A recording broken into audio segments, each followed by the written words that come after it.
Hey friends, on today's episode, I'm going to show you my latest chair makeover, so stay tuned.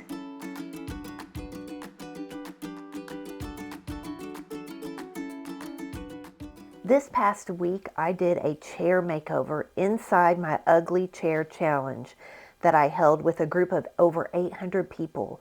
And every time during this challenge, I do a live makeover. And this is the chair. You can see it's a classic French cute chair. And so I started with just stripping it down, because that's what you have to do first. You got to get all the staples out, all the tacks out. It takes a little bit of time, but I kind of think of it as a therapeutic kind of process for me. I don't mind doing it because I like starting with a clean slate. And so once I get that clean slate, I began dreaming up, okay, what are the fabrics that I want to use? And these are the fabrics that I landed on. I got all these fabrics from Spoonflower. So I started with the Hero fabric, which is the floral, and I added in a check for the seat and kind of like a cute geometric stripe for the back.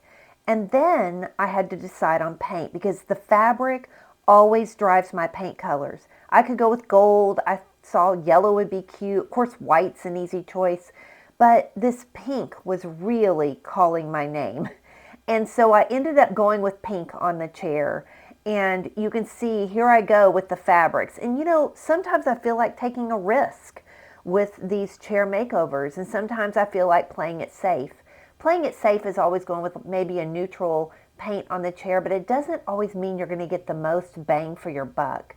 So I play around with the fabrics. I try to figure out, how is this floral going to fit on here? What's the best look of the floral? Because you don't just put up a floral on a chair and think it's going to be okay and get your best look. You really do want to think about the fabric placement because that is key to getting the very best look on the chair. And here I am building up the seat, trying to make it all cushy. I'm putting on the check fabric. I'm lining it up in the front and then the back to make sure that it's really even. And here you go. Here's the final result. I'm paying attention to what I put on the arms, and I wanted to put a couple little flowers. I'm looking at that floral fabric placement on the top. I wanted that little cluster of fabric and flowers to be over to the side instead of smack dab in the middle because it makes a more artistic look on a chair. I wanted to make sure that my welt cord was completely lined up in front so that it would look really good. And then you come off with a really great chair design. I mean, even look at the backside. Who doesn't love pink and green together?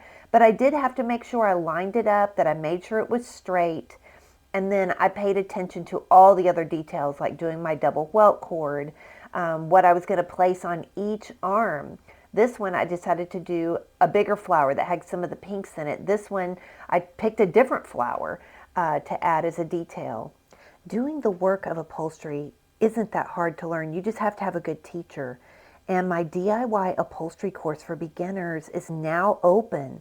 So why take an online course? Well, online courses are actually better because you can rewind and rewatch as many times as you need so that you make sure you get the skills down in case you forget. But what's so different in my course is that you really do learn about chair design too. I hope you'll be able to join me this time around in my DIY upholstery. I've got bonuses galore.